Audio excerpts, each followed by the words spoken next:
ప్రదర్శించకండి, ఇప్పటికి ప్రదర్శించింది సాలైంది, సాలించండి ఇంకా మీరు అని చెప్పి ఈ నివేదిక తర్వాత ఇది జూన్ 30, 2026 నాడు 11 రోజులైంది. ఇవాళ 11 తారీఖు వేసుకుంటే 11 రోజుల క్రితం స్పష్టంగా government of India Jalshakti ministry ఒక అథారిటేటివ్ కమిటీని, సాంకేతిక నైపుణ్యం వాళ్ళు ఉన్న వాళ్ళందరినీ కూర్చి ఏర్చి కాళేశ్వరం ప్రాజెక్టు పునరుద్ధరణకు కంప్లీట్గా ఒక సిస్టమ్ని అడాప్ట్ చేసుకొని రాష్ట్ర ప్రభుత్వానికి సూచన ఇచ్చింది. ఇస్తాను. అదే ఇప్పుడు నేను అడుగుతున్నా మిమ్మల్ని పాత్రికేయ మిత్రుల్ని, మా ముందర 2 కమిటీలు ఉన్నాయి. ఒక కమిటీ నిపుణుల కమిటీ గిది, దీనికి ఎన్డీఎస్ఏ నేతృత్వం వహిస్తుంది. రెండో కమిటీ కిలాడీల కమిటీ ఉంది, దానికి కేసీఆర్ గారు నేతృత్వం వహిస్తున్నారు. కిలాడీలు ఇందులో మెంబర్స్ ఎవరో నేను చెప్పిన క్లియర్గా, ఏ డిపార్ట్మెంట్స్ మెంబర్స్, చైర్మన్ ఎవరు, మెంబర్స్ ఎవరు. కిలాడీల కమిటీలో కేసీఆర్ గారు చైర్మన్, హరీష్, కేటీఆర్, రాజేందర్ మెంబర్స్. ఇప్పుడు నేను తెలంగాణ మేధావులను, రిటైర్డ్ ఇంజనీర్ల ముసుగులో, ఆనాడు వాళ్ళ అవినీతిలో పీకల దాకా కూరుకుపోయిన, ఈ రోజు కూడా ప్రజల్ని తప్పుదో పట్టించడానికి తెలంగాణ రిటైర్డ్ ఇంజనీర్లు అంటే మేధావులు అన్నట్టుగా మేము చేసిన తప్పే వాళ్ళని తీసి బొక్కలేకపోవడం. ఎందుకంటే దోపిడీలో వాళ్ళు కూడా భాగస్వాములు. ఇట్లాంటి తప్పుడు పనులు కేసీఆర్తో చేయించి కాంట్రాక్టర్ల దగ్గర కోట్ల రూపాయలు కొల్లగొట్టారు. ఈరోజు రిటైర్డ్ ఇంజనీర్ ముసుగులు వచ్చి బేకూఫ్ సలహాలు చెప్తున్నాయన. ఆ రోజు తెలంగాణ ఏర్పడ్డ ఎంబడే తెలంగాణ రాష్ట్ర ప్రభుత్వం ఏర్పాటు చేసిన కమిటీలో ఆయన సభ్యుడు, ఆ మునగాడు, గంత వహించిన మొగగాడు.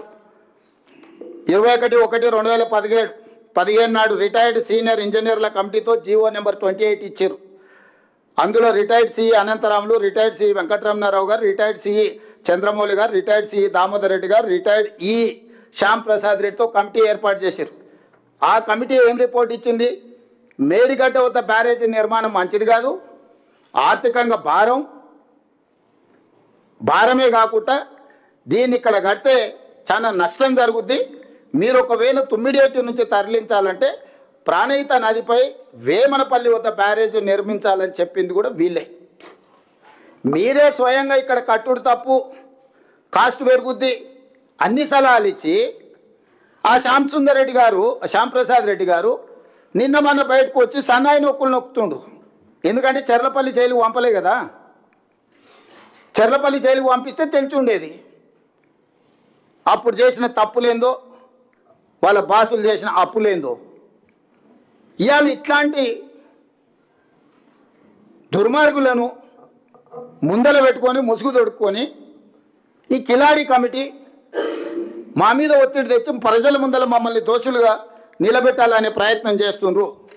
అందుకోసమని నేను ఈరోజు సూటిగా ఈటల రాజేందర్ గారికి నేను విజ్ఞప్తి చేయదలుచుకున్నా. ఈ కిలాడి కమిటీలు ఆయన కొత్తగా చేరేండు, సరే పాత పాపం కొంతనే గడుక్కుందాం అనేవాళ్ళు మరి రాజేందర్ గారు ప్రయత్నం చేస్తున్నారో తెలియదు.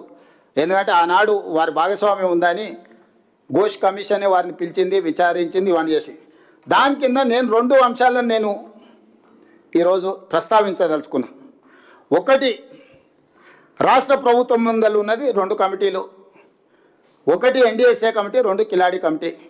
ఈ రాష్ట్ర ప్రభుత్వం ఎన్డీఎస్ఏ కమిటీ సూచనల్ని తూచా తప్పకుండా పాటించాలని నిర్ణయం తీసుకున్నది. దీంట్లో రెండో వాదనకి తావు లేదు. విస్పష్టంగా మేడిగడ్డ, అన్నారం, సుందిల్లా బ్యారేజీల విషయంలో, పునరుద్ధరణ విషయంలో రాష్ట్ర ప్రభుత్వం ఎన్డీఎస్ఏ సూచనల మేరకు, నిపుణుల కమిటీ ఆదేశాల మేరకే పనిచేస్తుంది తప్ప కిలాడి కమిటీల ఒత్తిడికి లొంగే సమస్యనే లేదు. ప్రొవైడెడ్ ఈటల రాజేందర్ గారు నేతృత్వం వహించి ఈ కిలాడీల కమిటీని తీసుకెళ్లి ఎన్డీఎస్ఏ చైర్మన్ని జలశక్తి మినిస్టర్తో కలిసి ఈ అర్థాంతరంగా అత్యవసరంగా నీళ్లు ఎత్తిపోయడానికి ఎన్డీఎస్ఏ కమిటీ నుంచి నిపుణులను తీసుకొచ్చి వాళ్ళ పర్యవేక్షణలో ఎత్తండి. మాకప్పచెప్పు అంటారు కదా, దొంగోనికి చెప్పే లాభం అన్నారు కొంతమంది. గుడి ముందర చెప్పులు కూడా ఎత్తుకుపోతారు.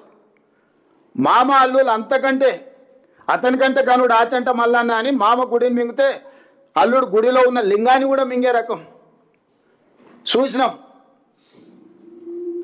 ఇవాళ 5 ఏళ్ళు మంత్రి ఉన్నాయనను సంవత్సరం మంత్రి ఇయ్యలే, సంవత్సరం మంత్రి ఇచ్చినా కూడా సాగునీటి పారుదల శాఖ ఇవ్వలే. నీ మామనే నిన్ను నమ్మలేదు. నువ్వు ఎంత కేటుగానువో కమిషన్లో ఎంత అదనంగా వసూలు చేసినో తెలిసి ఆయన లక్కీ నెంబర్ 6%, ఆయనదైతే నా లక్కీ నెంబర్ 3% అని ఈయన వసూలు చేసిండు. బావకు 3 ఇస్తే మరి నాకు 1 అని ఉండాలి కానీ కొడుకు 1 వసూలు చేసిండు. మొత్తం కలిసి 10% ముక్కి బెక్కి బొక్కిన సంగతి నీ మామకి తెలిసే కదా నిన్ను దూరంగా పెట్టింది. సంవత్సరం నీకు మంత్రే ఇయ్యలేదు, ఆ తర్వాత ఇంకేదో ఇచ్చిండు. ఇప్పుడు వచ్చేసి మమ్మల్ని అడుగుతుండు నాకు ఇచ్చేసే శాఖ అని.